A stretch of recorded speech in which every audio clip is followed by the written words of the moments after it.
Hello, my name is Gal Khana, and I'm Israeli Consul of Tourism for Canada. Today, I'm here to tell you the story of the world's biggest museum, the Live Museum, Israel, that some of you know that as the Holy Land. The pandemic, COVID-19, teaches us many things, and one of them is that life is short and you need to make every second matter. The values of visiting Israel are numerous. Iconic holy sites to make the trip unforgettable. Great beaches to utilize the weather. We have 4 beaches, the Red Sea, the Dead Sea, the Mediterranean, and of course the Sea of Galilee. Diverse culinary scene.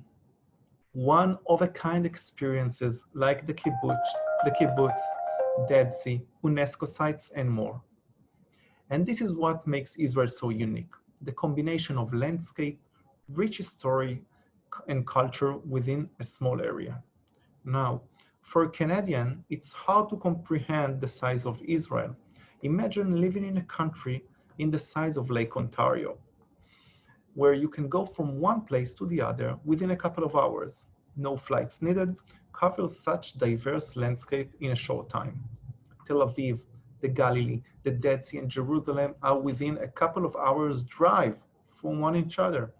In Israel, you are commuting between all of the different sites. Israel is the kind of place where you visit, enjoy, and indulge every second. And more important than that, it lasts you for a lifetime. In Israel, when you are coming back, the journey only begins, because then you can really comprehend what you've been through. The holy sites to change your perspective of life, to see where your ancient ancestors walked into, and to practice and your belief, whether if you are a Christian, whether if you are a Jewish or a Muslim, you will find something that will change your perspective of life. Where else in the world you can walk in the footsteps of Jesus in the Via della Rosa in the morning and party in a high-end new vibe nightclub in Tel Aviv in the afternoon, where you can eat the authentic traditional family secret recipe hummus for lunch, and to have a French-styled perfect molecular creme brulee for dessert, where history meets modernity, where East meets West, where mystery always surrounds you. I will share with you, and my colleagues in Naftali Tools will share with you today photos and images from all over Israel to show you how a magnificent opportunity you will have to capture the best trip and journey of your lifetime. I encourage you to further explore Israel virtually and later on actually visit in Israel. And of course, you are more than welcome to reach out to us in the Israeli Ministry of Tourism here in Canada. Our office is in Toronto, but we are reaching out to everyone all across Canada. For further information, we are in our website is israel.travel, and you are more than welcome to reach out to us. So thank you very much and enjoy the show. Hello everybody, my name is Dina. And my name is Naftali. We're from Naftali Tours in Tel Aviv and we are members of the Israel Incoming Tour Operators Association. We specialize in customized boutique-style tours for groups travel to Israel. And Jordan. We want to now take you on a journey through the Holy Land in an effort to visualize what a Catholic pilgrimage to Israel would look like. Let's start by telling you a bit about Israel. Israel is a fascinating country, a holy land to billions of people and the world's 3 major monotheistic faiths, Judaism, Christianity, and Islam. If you look at a map of the world, you will see Israel smack bang in the middle, on the cusp of Asia, Europe, and Africa. And in the heart of Israel, you will find Jerusalem, literally the geographic center of the world. Israel is truly an ancient kingdom. King Solomon built the temple in Jerusalem in 1000 BC, where you can see remains from the first temple period today, more than 3,000 years later. Israel is also an ultra-modern country with modern infrastructure, new airports, light rail, modern hotels and transport. And Wi-Fi. Israel is a tiny country, approximately 22,000 square kilometers. Here you can see Israel compared to New Zealand, UK Australia, and Canada. but it's the only country that I know that you can swim the famous 4 seas in one visit. The Med Sea, The Dead Sea the Red Sea, and the Sea of Galilee.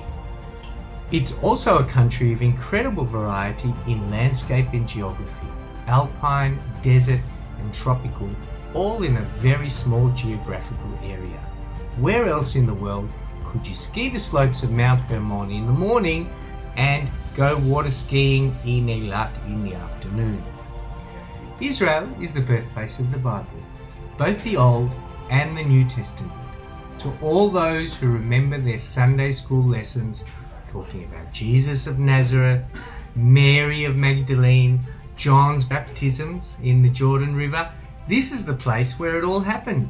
Here you will see and touch and feel the very places that you only ever read about. So let's start our 8-day journey of the Holy Land.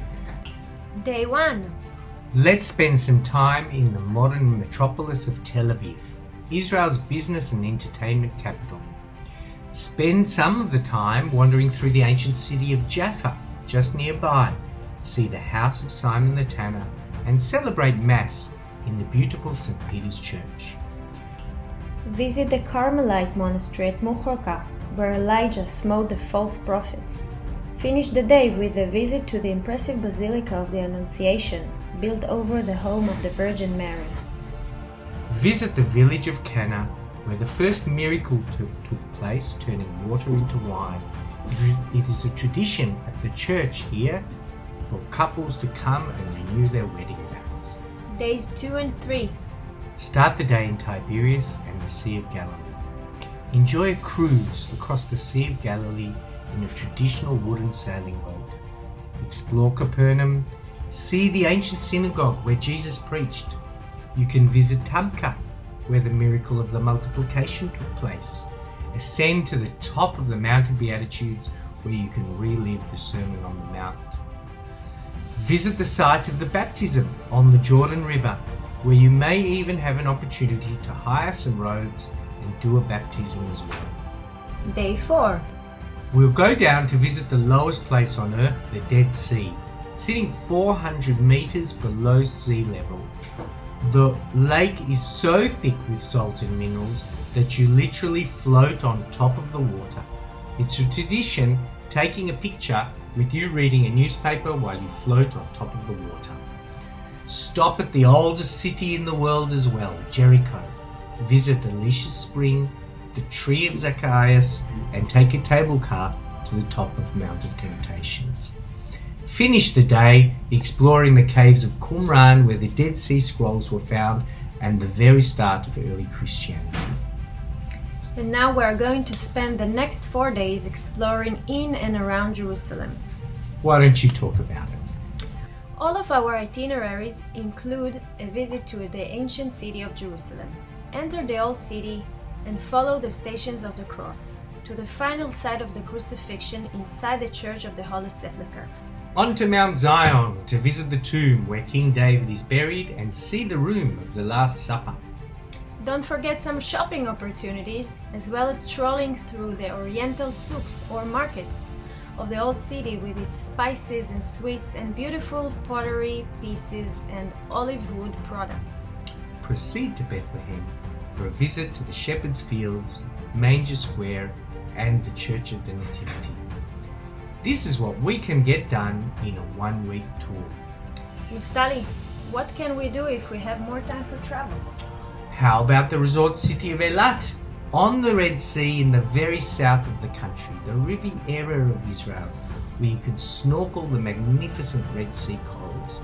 You can take a short 45-minute flight from Tel Aviv, or even better, a tour through the desert. You can experience genuine Bedouin hospitality and stay overnight in a Bedouin tent. And what about Jordan and Egypt? Well, what many people don't realize is how easy it is to cross borders between the countries of Israel, Jordan, and Egypt. Smooth border crossing and short travel distances make it easy to combine tours of the countries via land without the need for additional flights. On a short journey from Israel, we can take you to see Petra in Jordan or the pyramids in Giza. Now I'd like to talk about how we can especially look after our Catholic customers. We now have an online booking system with the Franciscan Church that looks after all of the Catholic churches in the Holy Land. We can arrange, booked in advance, a special Mass experience in a historic location everywhere in Israel. We can also arrange accommodation in Catholic hostels in very special or unique locations all over the Holy Land that will provide a Christian atmosphere to your tour. For instance, the Notre Dame opposite the New Gate, or the Gloria Hotel inside the Latin Quarter of the Old City. Around the Galilee, we can introduce you to the brand new Magdala Hotel, built by the Mexican Church on the waters of the Sea of Galilee. And to their surprise, during construction, Mary's original village of Magdala was recently discovered, including even an early synagogue for the earliest of the Christian faith. Most importantly, though, for our Catholic customers, we have access to the best guides with a special knowledge of Catholic doctrine and faith. Travel tips. Often visits to holy sites require modest dress, such as covered shoulders and knees. Our customers won't be caught out. You'll be warned well in advance if this will be required. And when is it a good time to travel, Tarif? Weather in Israel is mild to warm. Forget imagining the Sahara Desert. July and August are the hottest months of the year, with temperatures in the mid-30s. Best time of the year to come is autumn and spring, where you'll be averaging temperatures in the mid-20s. Very pleasant, not at all too hot. Winter is an excellent time of the year to travel. Tel Aviv temperatures in the mid to high teens. In Jerusalem, at 900 meters above sea level, it's pleasantly cool. Safety is one aspect I'd like to touch on as well. Many of you may be concerned about traveling to Israel because of safety. I'm here to say, come over. You'll feel perfectly safe and secure throughout your visit. I can tell you that everybody comes back surprised at how normal a country we really are. Not at all what they may have perceived from media coverage of Israel. Israelis take their security and the security of tourists very, very seriously. In fact, Israel's security record for tourists is amazing. 2 tourist fatalities in the last 20 years mean that Israel is one of the safest tourist locations in the world. In short, we would like to summarize our talk as follows. Come to Israel for the experience of a lifetime. All of the places you only read about, you will experience firsthand, and the magic of the country. The friendly locals who just want to practice their English on you. The very ancient mixed in with the very modern. A land touched by God where the Bible comes to life. The time to visit is now. Contact us if you need a quote, travel advice, webinar, or product training. I'm Dina. I'm Naftali. You can find our details below. Bye.